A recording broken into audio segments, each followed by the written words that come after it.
जय हिंद मेरे प्यारे साथियों। तो कैसे हैं आप सभी। मैं उम्मीद करता हूं कि आप लोग अच्छे होंगे। तो दोस्तों आज हम बात करने वाले हैं इस दो लुसेंट बुक के बारे में। ठीक है, इस बुक को तो आप जानते होंगे और इस बुक को भी आप जानते होंगे। ये देखिए, ये सामान्य विज्ञान है यानी कि साइंस है, और ये सामान्य ज्ञान है। क्या है?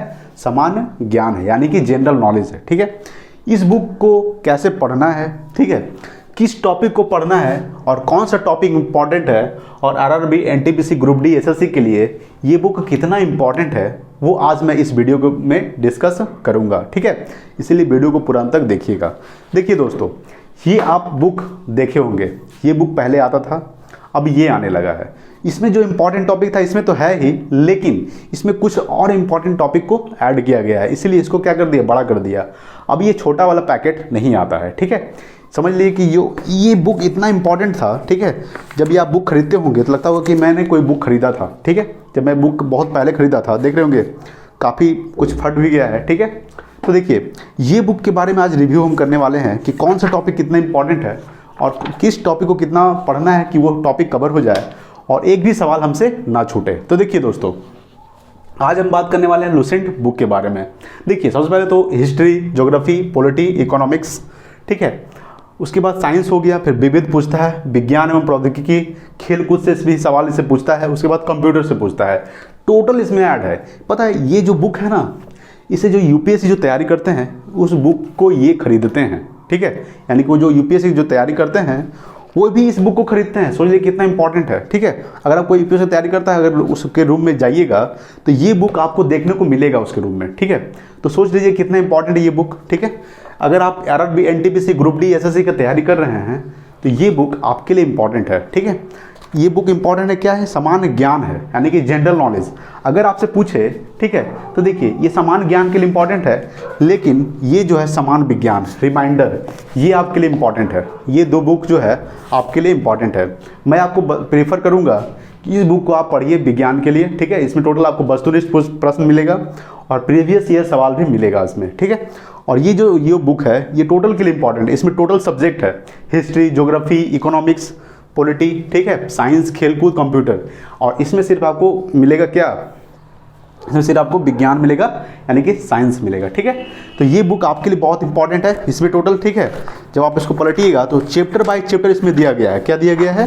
Chapter by chapter. देखिए आपको चैप्टर का नाम भी बताते हैं, जैसे कि देखिए चैप्टर का जो नाम है भौतिकी हो गया, जैसे कि गति, कार्य, ऊर्जा, ठीक है ना, रसायन विज्ञान में आप आ जाइए। ठीक है, चैप्टर बाय चैप्टर दिया है इसमें। ठीक है ना, जीव विज्ञान, कृषि विज्ञान, ठीक है, पशुपालन विज्ञान, ब्रह्मांड, सौरमंडल, पर्यावरण, प्रदूषण, ठीक है, कंप्यूटर विज्ञान, मतलब इसमें कंप्यूटर भी ऐड किया है। तो ये बुक विज्ञान के लिए आप प्रेफर करेंगे कि इस बुक से आप पढ़िए, आपका अच्छा रिजल्ट आएगा। ठीक है ना, उसके बाद आप इस बुक के बारे में तो डिस्कस करेंगे अभी। देखिए सबसे पहले तो RRB, NTPC, group D, SSC है ना। हिस्ट्री से जो इसमें सवाल जो पूछेगा आपके लिए वो तो इंपॉर्टेंट रहेगा। जैसे कि देखिए हिस्ट्री प्राचीन इतिहास, आपको पता है कि भारतीय प्राचीन भारत, मध्यकालीन भारत और आधुनिक भारत। आधुनिक भारत इसमें ज़्यादा इंपॉर्टेंट है। क्या इंपॉर्टेंट है? आधुनिक भारत। देखिए प्राचीन इतिहास में कौन कौन आता है, जैसे कि बुद्ध भगवान, ठीक है, गौतम, बौद्ध धर्म, जैन धर्म, इसमें क्या चीज़ में आते हैं? ये सब में आते हैं प्राचीन भारत में। ठीक है, जैसे कि आपसे सवाल पूछ देगा कि गौतम बुद्ध का जन्म कब हुआ था, तो गौतम जब बुद्ध का जन्म हुआ था 563 ईसा पूर्व में, और उनका मृत्यु हुआ था 483 ईसा पूर्व में। तो ईसा पूर्व, जो ईसा पूर्व में चला जाता है, क्या होता है, वो प्राचीन भारत हो जाता है, यानी कि पहले की भारत। ठीक है, बहुत पहले की भारत। ठीक है, तो ईसा पूर्व में क्या होता था, घटता था। ठीक है ना, उसके बाद आ गया मध्यकालीन भारत में महात्मा गांधी, जवाहरलाल नेहरू, ठीक है, भीमराव अम्बेडकर, ठीक है ना, सब में क्या आ जाता है, मध्यकालीन भारत। उसके बाद आप आ जाइए आधुनिक भारत।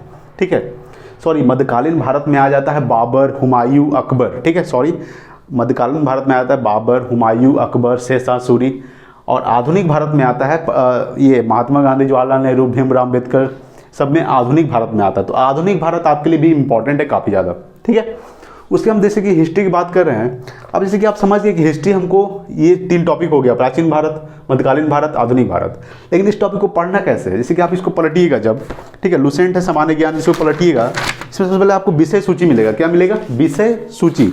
तो इसको आप पलटिएगा तो इतिहास है, प्राचीन इतिहास, आप देख रहे होंगे प्राचीन इतिहास, मध्यकालीन भारत, उसके बाद आधुनिक भारत। ठीक है, जब प्राचीन भारत पलटिएगा, आप इसको जैसे कि आप इसको पढ़ना है इतिहास। ठीक है, तो इसको पलटने के बाद इस चैप्टर को मिलेगा आपको प्राचीन इतिहास। ठीक है, भारत का इतिहास। तो इसको पलटिएगा, तो इसको पढ़िएगा, तो एक सप्ताह के अंदर इसको आप खत्म करना पड़ेगा आपको, ठीक है। आप सोचिएगा एक दिन में पढ़ के खत्म कर देंगे, ये कभी संभव ही नहीं है, ठीक है। आपको एक सप्ताह जब तक नहीं पढ़िएगा पूरा मन लगाकर, कम से कम एक दिन में कम से कम 2 से 3 घंटा आपको पढ़ना पड़ेगा, एक सप्ताह तक लगातार, तब जाके आपका प्राचीन भारत खत्म होगा, ठीक है। देखिए ऐसा पढ़िए कि अगर आपसे कोई सवाल पूछ दे, ठीक है, तो आप उसको आंसर एकदम पूरा फुल्ली बता। जैसे कि आपसे पूछ दे कि बताइए प्राचीन भारत में जो गौतम बुद्ध का जन्म कब हुआ था, तो 563 ईसा पूर्व में, मृत्यु हुआ था 483 से पूर्व में। कहाँ मृत्यु हुआ था? कुशीनगर के उत्तर प्रदेश में मृत्यु हुआ था, ठीक है। तो सवाल ऐसे पूछता है, जन्म कब कहाँ हुआ था? तो लुम्बिनी में हुआ था, जो अभी नेपाल में पड़ता है, ठीक है। तो सवाल ऐसा पूछ दे कि डायरेक्ट आप उसका आंसर बता दे, ठीक है। तो प्राचीन भारत अगर पढ़ना है तो एक सप्ताह दीजिए टाइम, पूरा 7 दिन 6 दिन, ठीक है। उसके बाद आराम से पढ़िए इसको, उसके बाद ख़त्म कीजिए। उसके बाद फिर मध्यकालीन भारत हो गया, इसमें टाइम दीजिए। मध्यकालीन भारत में हो गया कौन कौन आते हैं, जैसे कि बाबर, हुमायूं, अकबर, इससे भी सवाल पूछता है, लेकिन उतना नहीं पूछता जितना कि आधुनिक भारत से पूछता है। आधुनिक भारत से बहुत ज़्यादा सवाल पूछता है, ठीक है। जैसे कि आप ले लीजिए चौड़ीसौर हत्याकांड 5 फरवरी 1922 को, ठीक है। जालियांवाला बाग वाला हत्याकांड 13 अप्रैल 1919 को। तो आधुनिक भारत में जो इंपॉर्टेंट टॉपिक है ना, उसको आप कवर कीजिए बिल्कुल अच्छे तरीके से, और एक एक पॉइंट को पढ़िए। ऐसा पढ़िए कि आपसे जो सवाल पूछे या फिर आपके एग्जाम में जो सवाल आए उसको आराम से आप आंसर दे सकते हैं, ठीक है। तो ये आपका हो गया हिस्ट्री का पोर्शन, ठीक है। प्राचीन भारत, मध्यकालीन भारत, आधुनिक भारत। पढ़ना कैसे है, एक टॉपिक को उठाइए, इसको पढ़िए पूरा रपेट के, जितना भी रपेट सकते हैं, ठीक है। जब तक बढ़िया से इसको समझ नहीं आ जाए उसको छोड़िए मत। उसके बाद मध्यकालीन भारत उठाइए, इसको पढ़िए पूरा बढ़िया तरीका से। उसके बाद आधुनिक भारत उठाइए, खत्म होने के बाद इस टॉपिक पे आइए, ठीक है। ये नहीं कि मध्यकालीन भारत पढ़े, आधा पढ़ के छोड़ दिए फिर इस टॉपिक पे आ गए, नहीं, वैसे करने से आपको दिक्कत होगा, ठीक है। क्या होगा? प्रॉब्लम होगा, ठीक है ना। उसके बाद आपका हिस्ट्री का पोर्शन खत्म हो गया। ज्योग्राफी आ जाइए, भारत का भूगोल, विश्व का भूगोल, मानचित्र, ठीक है। तो भारत का भूगोल में जो पहाड़ी इलाका हो गया, नदी हो गया, ठीक है, तो भारत के भूगोल में आ जाता है, ठीक है। जैसे कि अगर आपसे पूछ दे नदी में कि गंगा नदी की लंबाई कितनी है, तो गंगा नदी की लंबाई 2525 किलोमीटर, ठीक है। ब्रह्मपुत्र नदी की लंबाई कितनी है, तो 2900 किलोमीटर। सिंधु नदी की लंबाई कितनी है, तो 2880 किलोमीटर। गोदावरी की 1465 किलोमीटर, ठीक है। तो भारत का भूगोल में जो नदी हो गया, वन्य जीव अभ्यारण्य हो गया, ठीक है। जैसे जिम कार्ब नेशनल पार्क कहाँ स्थित है, तो उत्तराखंड में स्थित है, ठीक है। तो जो इतना इंपॉर्टेंट सवाल है, पहाड़ी इलाका हो गया, तो सब भारत का भूगोल में आ जाता है। तो ये इंपॉर्टेंट, आपका बहुत इंपॉर्टेंट है भारत का भूगोल। फिर विश्व का भूगोल, सबसे ज़्यादा इंपॉर्टेंट है मानचित्र। ये जो मैप है ना, वो काफ़ी इंपॉर्टेंट है इस बुक से खास करके, ठीक है। ये जो लुसेंट बुक है ये काफ़ी रामबाण है। आपको क्या लगता है, इस लुसेंट बुक से पढ़ के बढ़िया, ठीक है, बहुत कुछ कर चुका है, ठीक है ना। अब बात करते हैं ज्योग्राफी, तो हो गया। जैसे कि अब ये तो हिस्ट्री आप खत्म कर लिए पढ़ के, लेकिन ज्योग्राफी फिर उठाइएगा तो फिर भारत का भूगोल पढ़िएगा पहले, विश्व का भूगोल, मानचित्र।